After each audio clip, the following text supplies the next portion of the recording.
কোরআনের সূরা নাম্বারগুলো এক পাশে লিখবেন 1 থেকে 114, আর প্রত্যেকটা সূরা নাম্বারের পাশে আয়াত সংখ্যাটা লিখবেন। প্রত্যেকটা সূরার নাম্বারের সাথে আয়াত সংখ্যাটা যোগ দিবেন। মজার ব্যাপার কি জানেন, এই 114টা নাম্বারের 57টা জোড়, 57টা বেজোড়। শুধু তাই না, ওই জোড় সংখ্যার যোগফলগুলো যোগ করলে হয় 6236, বেজোড় গুলো যোগ করলে হয় 6555, 6555 করে দেখেন ভাই, তর্কের কিছু নেই। এই 6555 কোথা থেকে আসলো? আপনি 1 থেকে 114 যে সংখ্যা সূরা চ্যাপ্টার, এগুলো যোগ করে 1-এর সাথে 2, 2-এর সাথে 3, 3-এর সাথে 4, 70-এর সাথে 71, এভাবে যোগ করে করে আপনি 114 পর্যন্ত যদি আসেন, তাহলে সেই সংখ্যাটা হবে 6555।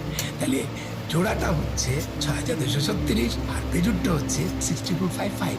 তাই না, এর পরের যে ঘটনাটা সেটা ভয়াবহ, ভেরি ভেরি ইন্টারেস্টিং ম্যাথমেটিক্যালি।